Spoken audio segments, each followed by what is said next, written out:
Gaius Aurelius Valerius Diocletianus rose to power during a bloody, tumultuous period in the Roman Empire, referred to by many as the crisis of the 3rd century.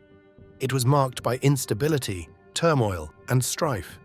The emperor's 21-year reign was distinguished by both efficient and significant reforms, aimed at stabilising the near-anarchic empire. These were politically, militarily, and economically successful. His empire enveloped much of modern-day Europe, including Britannia, Gaul, Hispania, Hellas, and Anatolia, as well as Aegyptus, Numidia, Cyrenaica and Mauretania in Africa, and Judea, Syria, Arabia, Petraea and Phoenicia in Asia. However, his reign was also marred by a wicked persecution of Christianity, considered one of the most brutal throughout the history of ancient Rome, and smearing his potentially impressive reign under a blood-stained cloud. Welcome to the Roman Empire.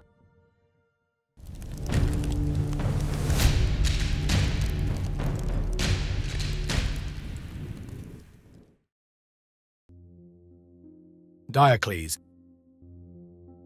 Born 244 AD in the province of Dalmatia, an area of modern-day Croatia, Diocles, as he was first named, was the son of an emancipated slave or scribe in a relatively low-class family. Not much is known of his family or his early life before military service, other than these humble origins. Much of his adolescent youth was spent in military service, under the successive reigns of emperors Gallienus, Claudius Gothicus, and Aurelian during the crisis of the 3rd century.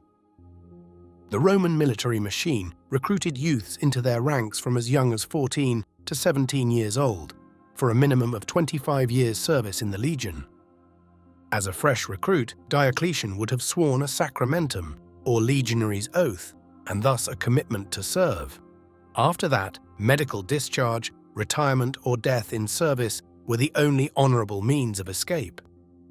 Life in the legion would have been tough, and the initial training was ruthless and physically demanding.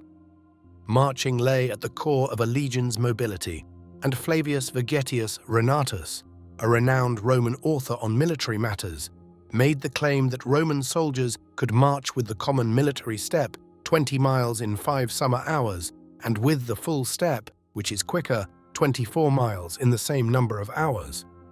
This speed march would have been conducted in full kit, heaving their gladius, sword, pilum, javelin, and scutum, shield, wearing a heavy lorica segmentata, armor plate, and helmet, as well as carrying a large pack filled with personal items and any other equipment vital to a legion on campaign. Physical fitness was key to a legionary's training. Running, leaping ditches, and swimming are all aspects of recruit training, covered by Renatus in his most famous writing, The Military Institutions of the Romans. This was further reinforced with weapons handling. Initially, a wooden sword, or rudis, would be issued to the recruit to learn proper grip, stance, footwork, agility, and striking or parrying techniques. Once this was proven, the recruits would train against a palos, a large wooden stake set upright in the ground, capable of withstanding heavy blows and sword strikes. Once these fundamentals had been established, the recruits would then spar against each other and against experienced veteran legionaries, with the rudis used in combination with the scutum. Extensive training would have been conducted at an individual level, right on through to small unit and platoon-sized tactics in large field exercises. On campaign. Diocletian rose rapidly through the ranks of the Roman army, establishing himself in several key military positions over a relatively short period. While specific details of his assignments are not extensively documented, using the few sources that are available, historians estimate Diocletian served in Gaul and as Dux Moesiae, or military leader of Moesiae, a large area that encompassed modern-day Serbia, Bulgaria, and Romania. This campaign area was essential to the defense of the lower Danube frontier against Dacian forces and was a prime posting for ambitious-minded legionaries. His rapid rise through the ranks of the Roman army indicates either exceptional skill and leadership qualities in the field, or by distinguishing himself through his social tact and administrative abilities, paired with a dedication to his future career in politics. A view taken by some historians who claim he was a competent soldier, but with no outstanding gifts.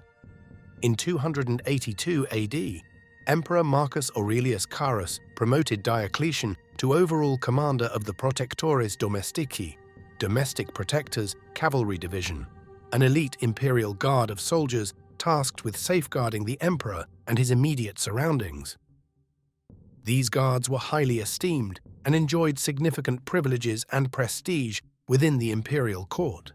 Soldiers were typically recruited from among the most capable and loyal soldiers of the Roman army, whether that be for their martial skills, loyalty, or trustworthiness. It was in this role that Diocletian served with Carus during his Sassanid campaign against the Persians in the early 280 SAD, and thus a life-changing opportunity which ultimately gave him a chance to ascend to emperor.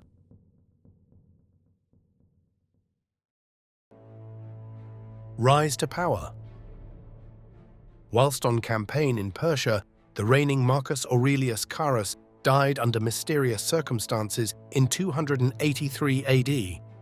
Some sources cite the emperor as dying after being struck by lightning, as his body was found alone in his tent following a fierce thunderstorm in the night, whilst other theories contend that he was poisoned by a rival, died of a natural illness, or even that Diocletian had a role in his death. Following Carus's untimely death, his sons Marcus Aurelius Numerius Numerianus and Marcus Aurelius Carinus succeeded him as co-rulers, or Augustii, Numerian as emperor in the east and Carinus in the west. Yet once again, a suspicious downfall haunted the family. In southeast Europe, as the Roman army returned from their victorious Persian campaign, a cloying, intolerable stench emanated from Numerian's personal coach, and when his guards investigated, they uncovered the emperor, assassinated, presumably murdered by a praetorian prefect, Lucius Flavius Aper, who sought to seize power for himself and was perhaps even responsible for Carus's earlier demise. Diocletian's loyal Protectores Domestici acclaimed their own commander as the new ruler instead, and he ascended to power on November 20th, 284 AD, declaring that Aper was indeed Numerian's assassin and executing him in full view of his new army. The Great Reformer. Diocletian's reign and the sweeping reforms he instituted had a significant impact on the Roman Empire, shaping its political and administrative structures for many years to come. Yet despite his efforts to stabilize the empire, even he could not prevent its eventual decline and fall. One of Diocletian's most notable achievements was the radical reform of the deep-seated structure of the Roman government. Quite late in his reign, he introduced the Tetrarchy, a system of power sharing to help enhance cohesion across the vast empire. Introduced in 293 AD, 4 co-emperors would share power: 2 senior emperors, or Augustii, and 2 junior emperors, known as Caesars. Marcus Aurelius Valerius Maximianus, a veteran soldier and loyal associate of Diocletian, was established alongside him as Augustus. Gaius Galerius Valerius Maximianus and Flavius Valerius Constantius Chlorus were then inaugurated as Caesars. Each co-emperor would govern an administrative area of the empire. Diocletian served as Augustus in the east, whilst Maximian was appointed the Augustus in the west. Chlorus served under Maximian as Caesar in the west, and Galerius under Diocletian in the east. As an interesting note, Chlorus was the father of the later Emperor Constantine the Great, who destroyed the Tetrarchy and reunified the empire under his sole role. The Tetrarchy also divided provinces into smaller units named dioceses, which were then grouped into larger administrative units known as prefectures, aimed at again decentralizing power and improving governance by making it more efficient and responsive to local needs.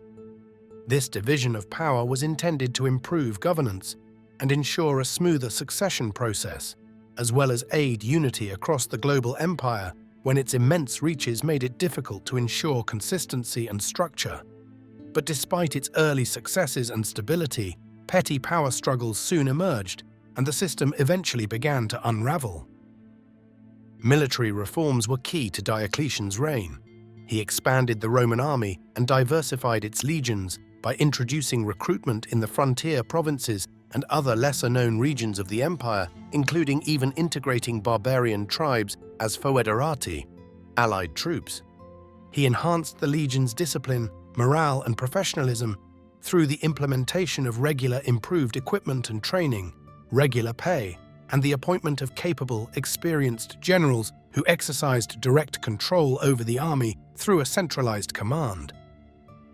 Also, in an effort to stabilize the economy and address inflation, Diocletian introduced a range of economic reforms, including an extensive reorganization of the tax system and the introduction of strict price controls.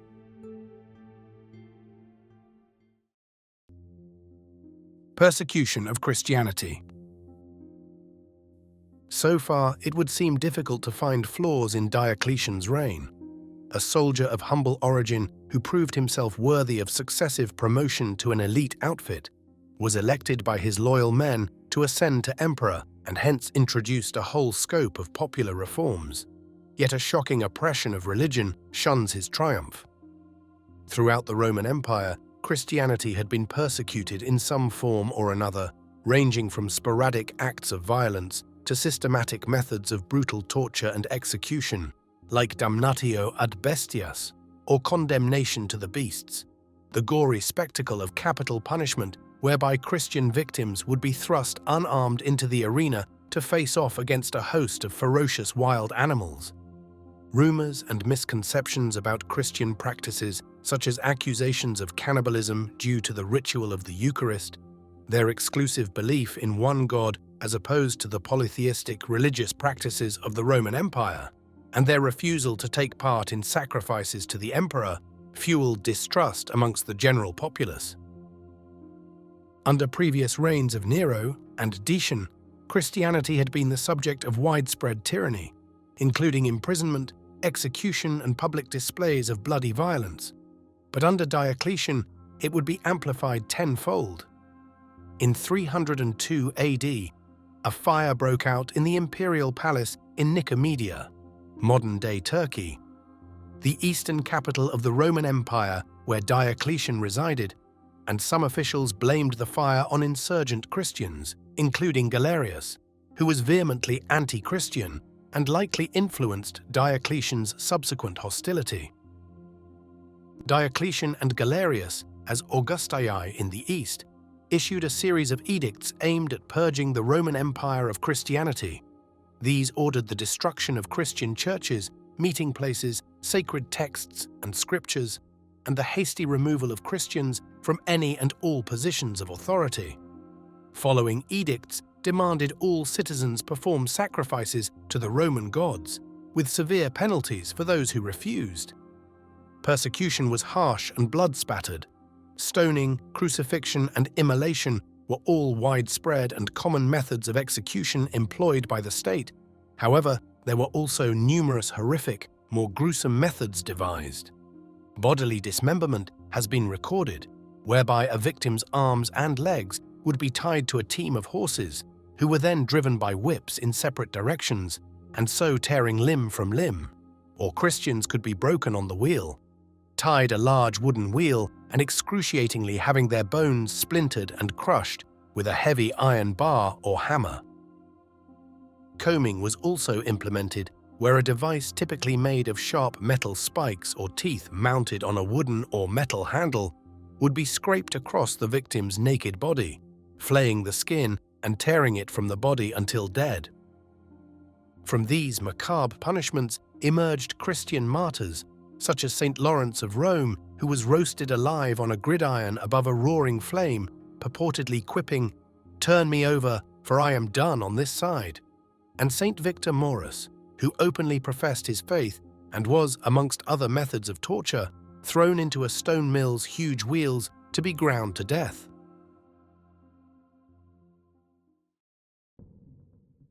Legacy. And so Diocletian's reign ended in 305 AD when he unexpectedly abdicated and returned home to his palace in Dalmatia, opening the stage for the eventual ascension of Constantine the Great. His rule was marked by both significant reforms that brought stability and clarity following the crisis of the 3rd century, and the introduction of a radical new system of rule to the empire. Yet it was also blotted by his tyrannical campaign against Christianity and the systematic torment of its followers, leading us to question just how he could sleep so well in his palace built on an empire of unbridled bloody oppression.